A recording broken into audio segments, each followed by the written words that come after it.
How should you price your Fiverr gig? See, throughout my time of building one of the most successful Fiverr accounts on the platform, I've discovered there's actually a formula on how to perfectly price your gig. Have you ever seen some gigs who seem so perfectly engineered that it's dragging buyers to not only buy their gig, but also purchase the premium package? Because what happens is when you price perfectly and people pay for your premium package, Fiverr is going to promote you even more because you're upselling people to spending more on the platform. So how do they do it? How do I do it? I'm going to cover this in this video, so stick around until the end, because by applying these strategies, you're going to be able to double or triple the amount of money you're making on Fiverr. Let's get right into it. The first mistake people make is underpricing themselves and putting prices extremely low because they feel like if they charge less than everybody else, then people will come to them.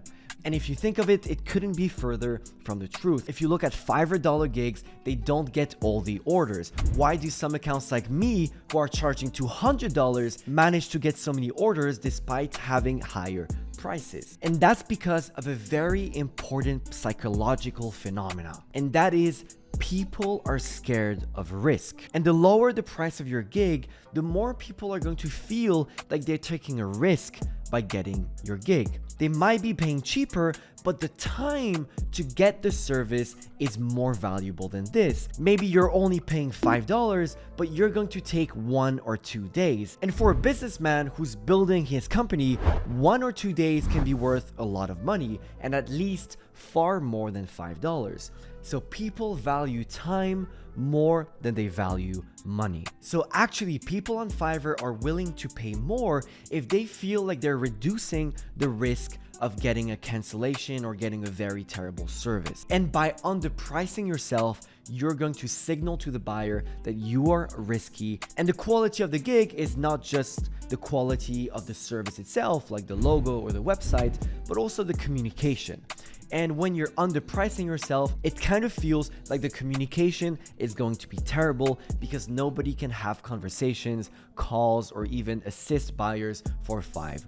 So the first thing you should do is to stop undervaluing yourself. That said, competition is there. And of course, if you're providing a similar value to others and you're doing it for more expensive, then you're probably not going to be very competitive and you're not going to get too many orders. So what you don't want to do is to overprice yourself. So that's pretty obvious. Now, Louis, you may say, how do you actually perfectly price yourself? Well, the first thing you have to do is go look at the service you're providing and try to have an objective eye on the quality and the way you handle buyer satisfaction. Is your communication good? Is your service delivery good? Is the process good? Are you offering some sort of guarantee? Like, all this contributes to the value you provide to the buyer.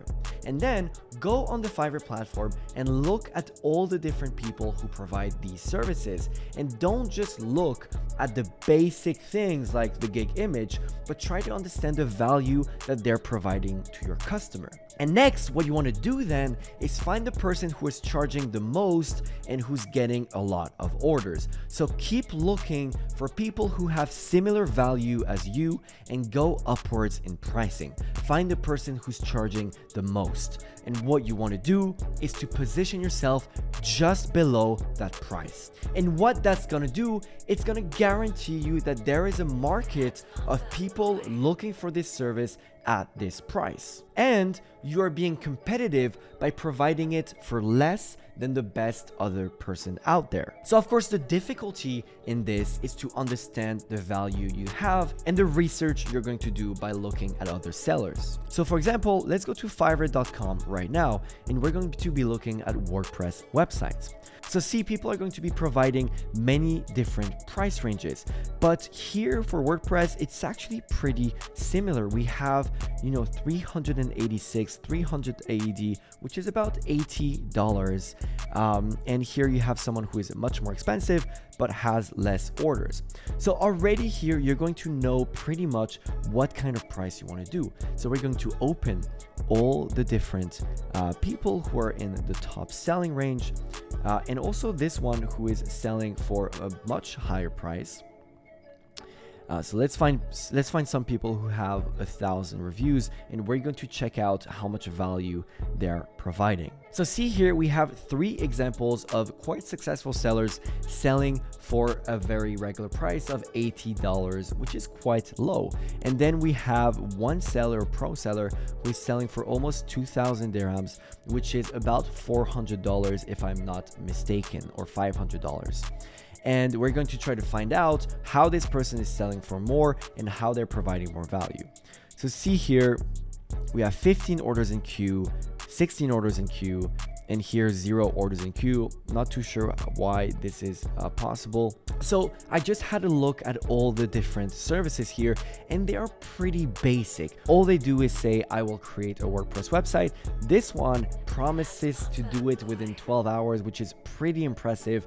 I don't know how you do it, honestly, because buyers never even provide the proper information, but congrats to you if you're doing this. So yeah, they're pretty similar, very simple service, apart from this one who is providing at a very, very high speed, which is a great thing to do. And definitely, if you can do it quicker, you should price yourself more, because people are willing to pay more for a faster service. So see, what I'm seeing with Asim's page is there just seems to be a much higher quality of communication. The way it's written out, I really feel like he's going to deeply care about my project. I feel like somebody is going to be here for me and assist me, and that you have a tremendous amount of emotion, caring, and accompanying. With this person, straight away, all they say is, I will have a web design development, and I don't feel like I'm going to be accompanied well enough. So essentially, this person is able to charge a lot more for 2 reasons: by being a pro service,